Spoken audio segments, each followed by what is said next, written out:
To clarify everything, my name is Fred Milbert. I'm the supervisor for health, physical education, driver's education, athletics, and JROTC for the school division. And some people in here know that I used to supervise art and music as well. I don't know why, but they figured I knew something about it. It was proven quickly I didn't. So they gave me some things I know about. I hope you can see this board. I'm going to provide concussion training to you. If you've been through concussion training before, raise your hand, please. Everybody. Good.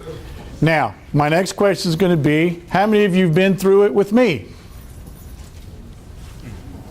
Good. A couple of you. That's good. Then you'll remember parts of it. This part and this training is for teachers. This is not about the students so much and getting a concussion, but it's about the teachers and what we do as a staff, as Prince William County Schools, to support students who've had concussions. And believe it or not, I'm sure you've had a few here that you may have known about, that you've had to deal with in different ways. There are many across the school division, and I'll talk about where they are, what's happening, and that sort of thing in a minute. My main purpose, again, is to provide you with what's called a Return to Learn protocol. Return to Learn is now a state law by all teachers in all school divisions. Prince William County was fortunate enough to have this ahead of everyone else. Last year, we presented it to almost all the schools. I did about 40 presentations last year. I'm catching up on places that I've not been to. Why? Well, I think there's some things I offer that's a little bit different perspective, and I think there's some things that I have of recent history in the division that help you get a better picture and a better understanding. You are aware of concussions. I know that you know about them in pro sports. I know that you know about them possibly as a parent in a sports setting, and I understand that you know what's going on and what's happening. What I want you to get a better picture of is what happens when a student has to come back to the classroom and they have to recover. We are focusing on the recovery of students. The objectives of the presentation are here. We're going to review signs and symptoms. We're going to talk about the process a little bit. We're going to be a little bit more knowledgeable about our policy and why. And we're going to understand the medical treatment, what happens and how you're connected, and then be mindful about the tools that are available for you. So I want to remind you, and I know this is an old adage, it's a concussion, no big deal, rub some dirt on it, they'll be all right, keep going. All of us, or I would say a percentage of you close to my age, you went through that syndrome. You went through the time where it wasn't a big deal. Nobody paid attention to it. Well, that's changed now. That's changed dramatically in the last 5 years. A concussion is a traumatic brain injury, a TBI. We are trying to get physicians to not call them concussions, and we're getting there. The reason is because it is a brain injury. A concussion is caused by a bump or a blow to the head. More importantly, it's also caused when somebody hits the body so that the head rocks back and forth, or so that it twists. You don't have to be hit in the head. It is a structural, there is no structural issues. It is mostly the function of the brain. And to give you the best simulation I can, it's the same as dropping this bottle. The outside of the bottle is not damaged in any way, but what do you see on the inside? The bubbles, a chemical reaction. A concussion is actually a chemical reaction. It is not bleeding, bruised, broken tissue. It is a chemical reaction. The brain is jarred. Chemical reactions begin. Every time something occurs, the reaction continues to go and continues to manifest itself and keep going. Symptoms, as a reminder, they can be a few hours, few days, few months, years. In Prince William, we have 2 students that I know of that are in their second year of recovery from concussions from non-Prince William County school activities. That's how prominent it can be. A concussion may or may not result in a loss of consciousness. That's not always a sign. The other part, again, is that it's a chemical reaction. It is not detected by CT scans, MRIs, and other means. It is not seen at all. So going to an emergency room, having someone do a CT scan, say you don't have a concussion, is not true. Please understand that the symptoms are, again, part of what you see. The injury is not visible, but the symptoms are what you see, and they may come hours after the actual trauma occurs. What happens? Chemical reaction disrupts the brain function. It can be any part of your brain function, which, as educators and adults, you know your brain controls everything you do. It's involved in everything you do. Vision, thinking, non-thinking ideas, your heart rate, your breathing rate, everything can be impacted. So you need to understand that. As a reminder, the four categories of symptoms: physical, emotional, cognitive, and sleep. The physical symptoms: headache, fatigue, dizziness, sensitivity to light and noise, nausea, balance, all very simple, ones that you can see as a classroom teacher at any time in a student. The emotional: irritability, sadness, more emotional, and the nervousness. Let me tell you now that the most severe symptoms are usually irritability and the changes in emotions, the interaction. To give you an example, and I didn't mention this at the beginning, but we have a history in Prince William County of why this is important. Many times when you hear of suicides and things related to concussions, it's because the brain's inability to deal with irritability and emotional stress and those things. The symptoms that come out in this category are probably your most severe. There also can be subtle and they can be large. It just depends on the individual. Cognitive symptoms are the ones that you see in the classroom. The ability to remember, concentrate, they feel slowed down, and then the most severe is feeling foggy. Why is that most severe? It's sometime in our lives, all of us have been in a state where we've woken up, we've been a little bit foggy for a few minutes, we didn't know what was going on, we couldn't collect ourselves. The feeling of fogginess that a student may feel from a concussion may last days, weeks, or months. And it's very severe because they can't collect or get themselves into any fashionable way of functioning at home, in school, or anywhere. So it's very severe. Sleep is not something you're going to see, not unless you happen to see a student that you know out of character happens to be extremely sleepy in class. And then when I say out of character, one of the strongest beliefs I have as an educator is that every teacher should know their students as well as you can, so that you can identify things that are changing in them. Not only their learning, but things emotionally or things that involve or impact them in life, period, that may impact their ability to learn in your class. Which students can receive a concussion? Well, we all know, and I'll tell you the answer is C, all students. We're finding in Prince William that we have as many concussions happening at the elementary level as we do in sports at the high school level. It's not relegated just to sports. It's all parts of life. Our most severe concussions have been things related that are not related to sports. I'm sorry. So please understand that this is about a student in your class who can't function that you want to pass an SOL. This is not about sports or athletics. At home, when the student has a concussion, they have a hard time with their daily task. They're reduced in play and activity. Their irritability comes out in many challenges, and it comes out most dramatically. Okay? Personality changes. Probably something that's subtle sometimes, but as symptoms progress, or as a second impact syndrome occurs, or a second concussion, the personality changes begin to become apparent and become more severe, more dramatic. Fatigue is one, and then again, sleep part, which you may or may not see. Effects on school. It will turn an A+ student into a C student very, very quickly. Why? Just for the reason of the cognitive symptoms. Inability to concentrate, difficulty remembering directions, completing assignments. They fall behind, they get frustrated, they get disorganized. Fatigue sets in again, and then again, the personality changes. Think of your overachiever in your class that may be playing in a sport, that may get a concussion. What would happen to them if they could not function in math as well as they want to, or function in their favorite subjects? What are they going to do?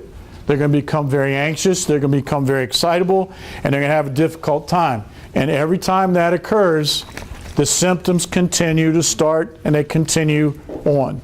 And when I say start, it's just like I picked up this bottle. The only way for this bottle to settle down is for me to leave it alone. The same thing is true for a concussion. If I continue to irritate it, it's going to take that much longer for it to heal. That is true for concussions. How can teachers help? Well, you need to know every concussion is different from every student. No two people will have the same symptoms or react the same. You need to know that the severity and type of symptoms will dictate how they act, and it will tell us what we need to do. Not only we as teachers, but we as parents and as clinicians or student support. Common triggers that irritate or continue concussion symptoms: reading, computer use, prolonged concentration. Have a student that has a concussion, you come in, they watch a video, they see something on the smartboard. Guess what? Every time that happens, their symptoms are re-aggravated. They continue. They're not recovering. The triggers are variable, will differ from student to student, and that's obvious everywhere. In Prince William County, with the cooperation of George Mason University and their athletic training department, we put together a 5-phase process for a student to return to learn. Phase 1 is no school, limited activity, complete rest. For a concussion to heal, there has to be complete rest, not only physically, but cognitively as well. When we have athletes that have concussions, we don't let them drive home. If they drive, we don't let them do anything. We encourage no TV, no video, no texting, nothing. And we do that until the symptoms reside enough and go away enough that they're able to function in these things. When a student has a concussion, we expect them to see a personal health care provider, a physician, a neuropsychologist, somebody that's an expert in the field. They're going to come back to us and they're going to recommend academic adjustments or things to do. It may be in these phases. We go from no school to full school and back to full activity. Each phase is not assigned to a length of time. I can be in phase 2 for 3 or 4 weeks, and then progress to phase 3 for a week, and then maybe 4 and 5. It just depends on the individual. Are you familiar with the return to play protocol for Prince William County Schools? Anybody? The return to play protocol is a very strict protocol once the student is cleared by a doctor to begin athletic participation. In some cases, that includes physical education. That is a 5-day progression. That progression is day 1, you do these things, no symptoms, you can go to day 2, no symptoms, day 3. If you have symptoms, you go back to day 1 and you start all over. In this progression, in these phases, we are not that strict and we are not day by day. I may have symptoms in phase 4 again that reoccur, but I don't have to go back to phase 1. I can go to phase 3. This is part of the process that we want you as teachers to understand that you can use when a student comes back to school, and we need to be concerned about their recovery. A student can start at any of the phases. It doesn't matter. The next few slides, I'm going to go through and quickly explain that this is phase 1. If you look at the strategies, no school, no activities that aggravate symptoms, television, video, no games, no computer use, texting, loud music, no physical activity. We're basically getting complete cognitive and physical rest. Stage 2, they may be able to come back for a half a day. And then we can begin some focus on their subjects. We can begin as a school team to decide what they can and can't do. Phase 3 is the same thing, a little bit more work, maybe full days, but we give them work that they can handle and do. And we're going to talk about prioritizing work in just a second. A question? Yeah, so is these phases, is it based on going to see a doctor or a nurse? I'm going to get to all that, but yes, ma'am, you're right. It's based on a series of things. Okay, phase 4, full attendance, minimal academic adjustments. Phase 5, basically they're back to full day, full attendance. But if they have symptoms again in phase 5, we may need to go back. It just depends on the student. How do we know if too much is too much for a student? Well, as they go through the process and as they participate and they can do things without the symptoms getting worse, we can add more things to it. As they improve, we might increase the amount of work, the length of the work, the time or what type we might give them, and increase the difficulty. If they do not worsen, we continue. If they do worsen, we stop and we want the student to rest again. That rest may be pulling them out of your class and just having them sit out in the hall somewhere quiet, something for a while, being somewhere else other than where they are. It may be even they have to go home. It just depends on the individual. How do I determine which symptoms will affect the student in the classroom? This is where I tell you to go back and know your students. Have a conversation with them. How are you feeling today? What's going on? Do you have nausea? What do you have going on? Every student's going to tell you, I got a headache, I don't feel good, I don't want to do this. Talk to them about symptoms they cannot fake. They can't fake sensitivity to light. They can't fake things of noise. They can't fake the aggravation and the irritability. They can tell you, I got a stomach ache, oh, my head hurts, I need to go lay down. But they can't fake the other symptoms. That's why it's critical that you know all the symptoms. All right? We need to know where the student's struggling and not struggling. We need to be able to prioritize work as a teacher. Okay? As a group, you understand what the student goes through, what they do. As a teacher in a classroom, you hear excuses why they're not there. You're skeptical in nature. So we want you to understand that these things may be true. They need to hear from you that you care, that you're understanding, and that you're going to be there to make sure they're able to succeed in class. This statement, reassurance that he or she will not fail classes because of missed school days and homework. We need to be careful with how that's stated. That does not mean that they automatically progress without meeting standards, without succeeding or showing mastery. We don't just push them ahead and say, you don't have to do it. We need to tell them that we're here to make sure they're able to do the things required, that we're not going to press them into anxiety or to another state, but we're going to help them get through what they need to get through. We don't want them to fail as the people and not be able to succeed at the work you expect them to do. It may take longer for them than another student, but we still want them to know you want them to succeed. The consistency in message from parents, from you, from everybody in the school is a great healer. It reduces a lot of anxiety and stress. Research has shown that sympathy and understanding has also been a great healer for students. That it's part of the understanding that they don't have to press. Now, I talked a little bit about prioritizing work.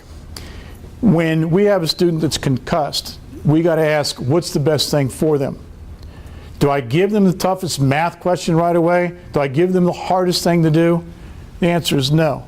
As a team of teachers, and you as a classroom teacher see them the most, but you also have your specialists that work with them in different ways.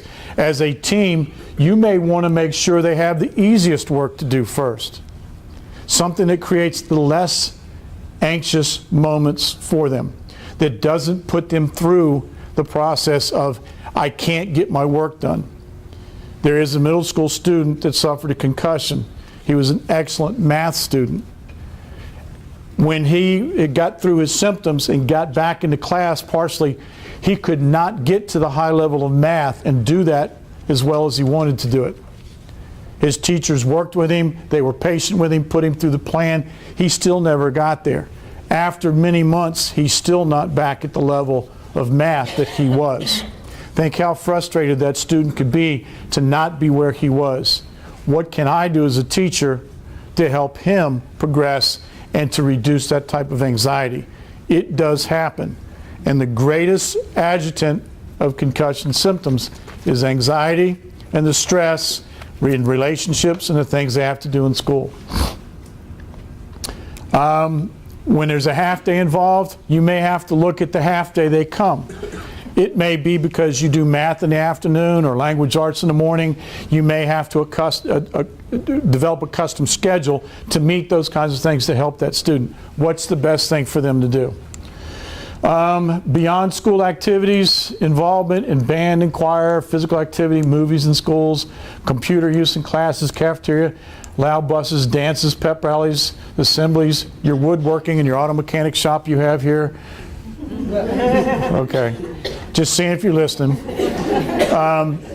These things can be adjutants. They can be deterrents, and they can cause symptoms to continue. So we may have to decide with the parents and with your staff what's the best thing to do. Cognitive exertion, the thinking part, is really a tough stressor too, so we have to be aware of that as teachers. And I'm going to say this, not allowing for complete steady recuperation from symptoms will lengthen the recovery period. Our goal is to reduce the time it takes for the student to heal. Okay? Now, let me put the perspective of a concussion in a way that you might grasp it a little bit better than before. A lot of you have had broken fingers, hands, wrists, arms, sprained ankles, knees, joints, other things, correct? When you've broken or injured that body part, did you use it at 100% the next day or the next or the next? The answer is no. This is the same thing that happens to a brain. In a concussion, it's not going to be 100% the next day, the next day, or the next. So understand, we want recovery, we want healing. You can't see it. It's not going to be obvious to you. It's not like the cast is removed, they're ready to go. It's going to be much different.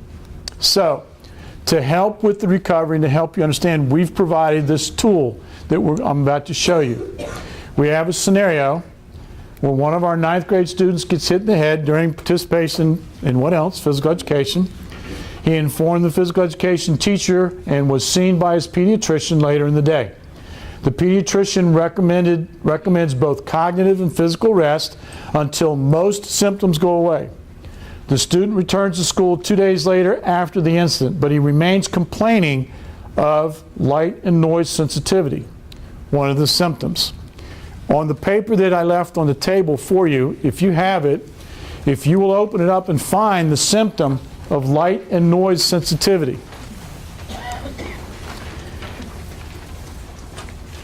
If you can find that, the first thing I'll ask you is, which category of symptoms is it in?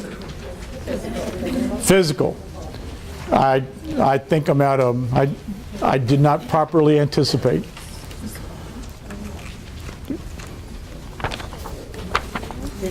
Yep. All right. What are some of the things you can do as a teacher? Quiet room for testing. Dim lights, move them away from the windows, dim the earplugs, allow them to wear sunglasses, hat. I'm kind of going through them a little bit because I know you have other stuff in this meeting. Allow the student to avoid assemblies, eat lunch in another location rather than a loud environment. Encourage the student to avoid pep rallies, which you don't have necessarily, but other events that might have loud activities. All right, now, the student is easily distracted. Find that symptom. Can I just add one other thing? Absolutely. Headphones. Like we have listening sensors, and anything that like muffles the noise of it is also very helpful. Correct. Absolutely. That is a good idea. Her suggestion was the headphones that can muffle the noise or reduce some of what they hear. That helps them. Exactly. Yes. All right. Easily distracted. What category? Cognitive. And what can you do? Color code, break down assignments, manageable chunks, issue short, concise written instructions, allow a student to take tests in a separate room, move the seat to the front, use color coding, okay? And the last one is memory problems. Which category?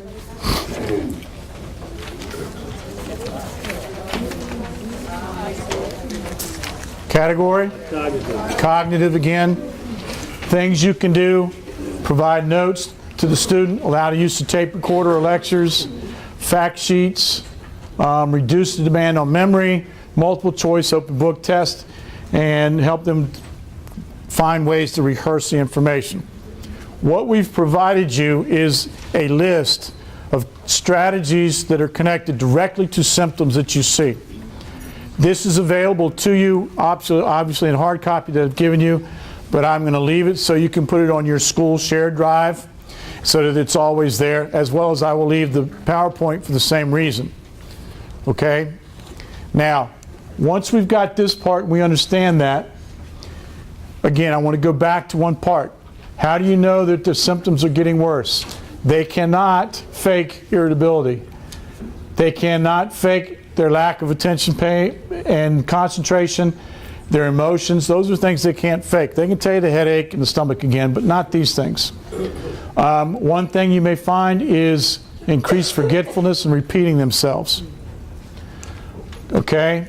In our school division, our task, our challenge is that when a student's concussed, we want them moving forward. We want healing. We do not want a second impact syndrome scenario. If you've heard of that, that's the most severe. If you have not heard of that, it's just like this soda hasn't recovered yet, but it gets a second concussion. When that occurs, it becomes a totally different set of chemical reactions in the brain. The reactions actually cause negative enzymes and things to occur in the blood and to attack brain cells, causing more brain damage, possible loss of life, and other things like that, depending on severity. So, to prevent this, work towards that, we now are asking, as a part of this program, the Return to Learn, to manage it with us as a team. Work with us. If you have a concussed student, we want to put a team together of these folks. Now, you won't have an athletic trainer, school psychologist, maybe on part-time basis, nurse, coaches. Those are for the middle and high school levels. But anybody that's involved with that student will be on this team. And you want to work so that there's a good chain of command, a chain of communication. You want to make sure there's smooth transitioning between that student and home and the recovery, and from maybe subject to subject or class. You want them to work well within your roles and responsibilities. These people are critical to that communication. Parents, physician, nurse, school administrator, counselor, teacher, athletic trainer, again, those are at the older level, but you still have a good bulk of these folks. And the team looks like this at home. You've got the student and the parent.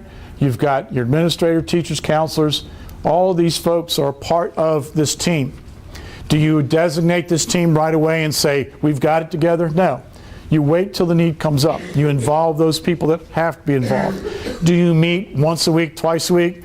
Basically, you're going to meet as needed, and possibly as the physician or the lead medical person in the care of that student recommends. They're going to work with you, provide that information. Again, this is just a sample of the roles of each of the individuals. You can get that off the website. It's available, and it kind of tells you what they're going to do, or what you can do. Now, what we have electronically for you, and what I've given you hard copy, is a document that has strategies for physical, cognitive, and emotional instructions, situations, the return to school chart, and a sample concussion flow chart. This is the example, and again, we color-coded it just for simplicity's sake, so that you know. And this is the return to school or return to learn chart, each of the phases. And then if you want to be really, really an overachiever, you can start down here with the concussion with an athlete and then figure out where to go. Okay? This actually just gives you an idea of the kind of care that we provide within the school division. Any questions?